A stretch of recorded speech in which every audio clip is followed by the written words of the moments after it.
السلام علیکم ABN news کے ساتھ میں ہوں عمر سیالوی۔ ہیڈ لائنز آپ نے جانی ہیں۔ سب سے پہلے آپ کو بتاتے چلیں کہ وزیراعظم انسپیکشن کمیشن کی بڑی کارروائی، 72 کسٹم افسران کے خلاف تحقیقات جاری ہیں۔ اسمگلنگ نیٹ ورک سے روابط کا الزام، وزیراعظم انسپیکشن کمیشن نے 20 سے زائد افسران کے موبائل قبضے میں لے لیے۔ اسلام آباد کلیکٹریٹ کے افسران سمیت ملک بھر سے کسٹم اہلکار طلب کر لیے گئے۔ سابق کلیکٹر کے ڈرائیور سمیت کئی افسران کے بیانات قلم بند ہو گئے۔ آزاد کشمیر محکمہ صنعت و تجارت میں اقربہ پروری کی کوشش، ترقیاتی رولز میں غیر قانونی ترمیم کی تیاری، مسودہ تیار کر لیا گیا۔ ذرائع کے مطابق مجوزہ ترمیم مبینہ طور پر منظور نظر افسر کو نوازنے کے لیے کی جا رہی ہے۔ ذرائع کا دعویٰ ہے کہ سینئر افسران کی ترقی کے مواقع محدود کرنے کی کوشش کی جا رہی ہے۔ گریڈ 16 کے اہلکار کو دیگر سینئر افسران کو بائی پاس کر کے ترقی دینے کی تیاری کر لی گئی ہے۔ ذرائع کے مطابق گزشتہ برس بھی ترقیاتی رولز میں تبدیلی کی کوشش ناکام بنائی گئی تھی۔ ادھر گورنر سندھ کامران خان ٹیسوری کی لائنز ایریا آمد میڈیا سے گفتگو کرتے ہوئے کہا کہ جو ریاست مدینہ کی بات کرتے تھے وہ آج گورنر ہاؤس آ کر دیکھیں۔ گورنر ہاؤس عوام کے لیے کھلا ہے، وہاں شہریوں کے مسائل حل ہوتے ہیں۔ پی ٹی آئی کے ارکان اسمبلی سے مراعات لیتے ہیں، لیکن قومی سلامتی میٹنگ کا پی ٹی آئی نے بائیکاٹ کیا۔ پی ٹی آئی نے اپنے آقاؤں سے ڈالر پکڑے ہوتے ہیں۔ مکہ مکرمہ اور مدینہ منورہ میں 10,000 افراد اعتکاف پر بیٹھ گئے۔ رواں سال 10,000 افراد نے اعتکاف میں بیٹھنے کے لیے رجسٹریشن کروائی۔ اعتکاف کے لیے وسیع تر انتظامات اور عام افراد کا اعتکاف ایریا میں داخلہ ممنوع قرار دیا گیا ہے۔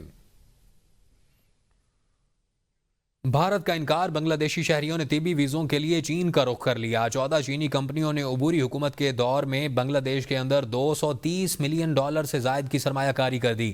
برطانوی میڈیا کے مطابق بھارت نے بنگلہ دیش کے شہریوں کی جانب سے معمول کے طبی ویزوں کے لیے دی جانے والی درخواستوں کو مسترد کر دیا اور چین نے طبی ویزوں کی پیشکش کو وسعت دینا شروع کر دیا۔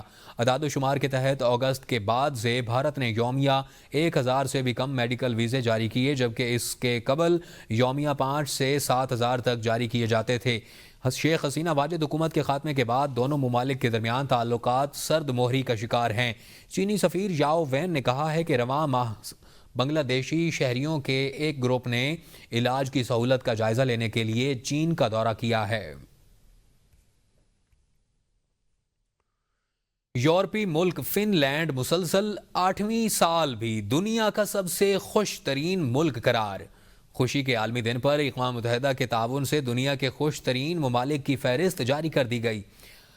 اس فہرست میں پاکستان اور ایک درجہ تنزلی کے ساتھ 109ویں نمبر پر موجود ہے۔ پڑوسی ملک بھارت 118ویں نمبر پر، اور اس فہرست کی تیاری کے لیے 140 میں سے مختلف ممالک کے افراد 2022 سے 2024 کے دوران ہونے والے آرمی سروے کے ڈیٹے کا تجزیہ کیا گیا اور ممالک کی درجہ بندی کے لیے فی کس آمدنی، متوقع زندگی، سماجی مدد، آزادی، سخاوت اور کرپشن جیسے عوامل کو مد نظر رکھا گیا۔ امریکی اب زیادہ خوش نہیں رہے، تاہم امریکہ مزید تنزلی کا شکار ہو کر 24ویں نمبر پر آ گیا ہے، جو اس کی اب تک کی سب سے کم درجہ بندی ہے۔ دنیا کے 10 خوش ترین ممالک میں Finland, Denmark, Iceland, Sweden, Netherland, Costa Rica, Norway, Luxembourg, Mexico شامل۔ ناخوش ملکوں میں افغانستان سر فہرست رہا، جو کہ 147ویں نمبر پر موجود ہے۔ اور اگر دنیا کے خوش ترین ممالک کی بات کی جائے تو مسلم ممالک میں یہ اعزاز متحدہ عرب امارات کے حصے میں آیا ہے، جو 147 ممالک کی فہرست میں 21ویں نمبر پر رہا۔ پی ٹی آئی دور میں افغانستان سے دہشت گردوں کو لا کر بسایا گیا۔ وزیر دفاع خواجہ آصف کہتے ہیں کہ قومی سلامتی کمیٹی اجلاس میں دہشت گردوں کی واپسی پر سوال جواب ہونے چاہیے تھے، اور اس وقت کی اسٹیبلشمنٹ کی منظوری سے ہی ان تمام لوگوں کو بسایا گیا تھا۔ بلوچستان میں روایتی لیڈرشپ خود کہہ رہی ہے کہ یہ لوگ ہمارے قابو میں نہیں۔ نظر آ رہا ہے کہ خیبر پختونخوا کے متعدد علاقوں میں بھی حالات خراب ہیں، اور قومی سلامتی اجلاس میں دہشت گردی کے حوالے سے مختلف حکمت عملی پر غور ہوا۔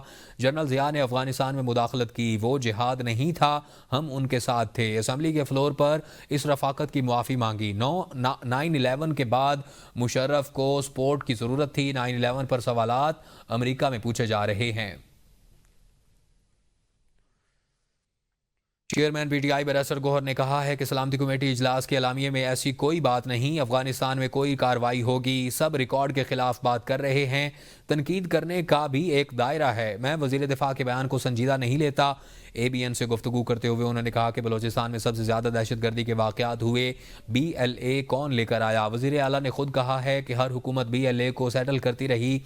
بانی پی ٹی آئی اور بشرا بی بی کے کیسز ہم پر عدالت گئے اور ہم ان کیسز کے اوپر احتجاج بھی کریں گے اور اسمبلی میں بھی آواز اٹھائیں گے۔ خان صاحب کے رہائی کے لیے ہم نے کورٹوں میں بھی گئے ہیں، کورٹ میں بھی ابھی اپلیکیشن فائل کی ہے سسپینشن کے لیے۔ ایک ہی کیس ہے جس میں یہ سزا سسپینشن کی بات ہے، بی بی کی بھی اور خان صاحب کی بھی، اس کے لیے کورٹ میں بھی گئے، احتجاج بھی کریں گے، اسمبلی میں بھی آواز اٹھائیں گے۔ لوگوں کی زبانوں پہ پابندی نہیں ہونے چاہیے اور بڑے کھلے انداز سے لوگوں کو بات کرنے چاہیے، ہاں قانون کے دائرے میں کرنے چاہیے۔ وزیر دفاع کی اسٹیٹمنٹ ہے، میں اس کو سیریس نہیں لیتا، کیونکہ جو اب اعلامیہ آیا ہے، اعلامیہ میں ایسی کوئی ذکر نہیں ہے کہ افغانستان کے اندر کوئی کارروائی ہو۔ جلال چودھری نے الزام لگایا ہے کہ وزیر اعلیٰ خیبر پختونخوا نے اپنے کچھ افسران کو ہدایت دی کہ دہشت گردوں کے خلاف کوئی کارروائی نہ کریں۔ اے این پی اور پیپلز پارٹی دہشت گردوں سے لڑتے لڑتے کمزور ہو گئیں، مگر پی ٹی آئی نے لڑنے کی بجائے دہشت گردوں سے سمجھوتا کرنے کا راستہ چنا۔ مزید کہا کہ خیبر پختونخوا میں 13 سال سے ایک ہی پارٹی کی حکومت ہے، لیکن وہ یہ بتانے سے قاصر ہیں کہ انسداد دہشت گردی کے لیے این ایف سی ایوارڈ کے 800 ارب روپے میں سے کتنی رقم استعمال کی۔ پی ٹی آئی نے پھر اسی طرح روایتاً پاکستان کی سیکیورٹی کے معاملے پر ہونے والی اس طرح کی بڑی میٹنگ کو پھر اس سے باہر رہی۔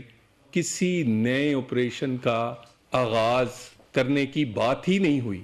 نئے آپریشن کا شوشہ چھوڑا صرف ایک کنفیوژن پیدا کرنے کے لیے کیا جا رہا ہے۔ نیشنل ایکشن پلان اور عزم استحکام جو ہے اس کو چلایا جائے گا اور اس پر منوعاً عمل کیا جائے گا اس چیز پہ۔ سوشل میڈیا پر منفی پروپیگنڈا مہم، پی ٹی آئی کے ملوث ہونے کے ہوش ربا انکشافات سامنے آ گئے۔ ذرائع جے آئی ٹی کے مطابق سوشل میڈیا پر منفی پروپیگنڈے کے حوالے سے پی ٹی آئی کے ملوث ہونے کے شواہد سامنے آ گئے۔ پی ٹی آئی افراد سے دوران تفتیش جے آئی ٹی نے اشتعال انگیز مواد اکٹھا کیا ہے۔ یہ مواد پی ٹی آئی قیادت کی ریاست مخالف سرگرمیوں اور پروپیگنڈے کا ثبوت ہے۔ ریاست مخالف سرگرمیوں میں پی ٹی آئی قیادت کے قریبی رشتہ دار بھی ملوث پائے گئے اور جے آئی ٹی فورم فعال طور پر مجرموں کے خلاف قانونی اور انتظامی کارروائیوں کی سفارش کر رہی ہے۔ وفاقی وزیر طارق فضل چودھری نے کہا ہے کہ پاکستان مخالف ایجنڈا بین الاقوامی ہے۔ موجودہ صورتحال میں قومی اتفاق کی رائے کی اشد ضرورت ہے۔ پاکستان کے استحکام میں ہی ہم سب کا فائدہ ہے۔ عسکری قیادت نے قومی سلامتی کمیٹی کو درپیش چیلنجز سے نمٹنے کے لیے مکمل بریفنگ دی۔ اتحادی جماعتوں نے سیکیورٹی امور پر تفصیلی بات چیت کی۔ اپوزیشن کو چاہیے تھا کہ وہ اس اجلاس میں شریک ہوتے۔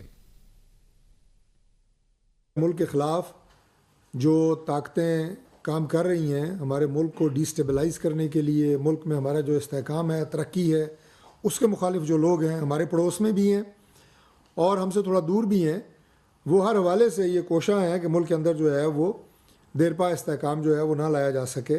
اور جیسے میں نے پہلے کہا کہ یہ اندرونی اور بیرونی طور پہ یہ قوتیں کام کر رہی ہیں۔ یہ جو ایجنڈا ہے پاکستان مخالف، یہ ایجنڈا بین الاقوامی ایجنڈا ہے۔ ہمیں سیکیورٹی سے متعلق پالیسی بنانے کی ضرورت ہے۔ گورنر خیبر پختونخوا فیصل کریم کنڈی کا کہنا ہے کہ افغانستان سے ملحقہ بارڈر پر بھی کئی مسائل ہیں۔ فیصل کریم کنڈی نے مزید کہا کہ خیبر پختونخوا کو کئی سیکیورٹی چیلنجز کا سامنا ہے۔ افغان سرزمین پاکستان کے خلاف استعمال ہو رہی ہے۔ پاکستان دہشت گردی اور شدت پسندی کے خلاف لڑ رہا ہے۔ خیبر پختونخوا سب سے سستی بجلی پیدا کر رہا ہے۔ ضلع کرم ممکنہ آپریشن سے قبل نقل مکانی، لوئر کرم میں ممکنہ آپریشن شروع ہونے کی ممکنہ تیاری۔ لوئر کرم کے بگن، چارخیل اور ڈاڈ کمر مندوری اوچت میں آپریشن سینیٹائزیشن کا فیصلہ کیا گیا ہے۔ علاقہ مکینوں کو 19 مارچ تک علاقہ خالی کرانے کا وقت دے دیا گیا تھا۔ ضلعی انتظامیہ کے مطابق مندوری، اوچت، ڈاڈ کمر کے علاقوں سے بڑے پیمانے پر مکینوں کی نقل مکانی شروع ہے۔ گزشتہ روز تقریباً 178 گھرانے علاقہ چھوڑ چکے، جبکہ نقل مکانی کرنے والوں کے لیے ہنگو میں کیمپ بنائے گئے تھے اور زیادہ تر گھرانے کوہاٹ، ہنگو، دوابہ، پشاور سمیت صوبے کے دیگر علاقوں کی طرف جا رہے ہیں۔ ذرائع کے مطابق آپریشن کا فیصلہ اس علاقے میں جاری مسلسل دہشت گردی کی وجہ سے کیا جا رہا ہے اور 4 جنوری کو ڈپٹی کمشنر کمشنر کرم جاوید اللہ محسود کی گاڑی پر فائرنگ میں شدید زخمی کیا گیا تھا۔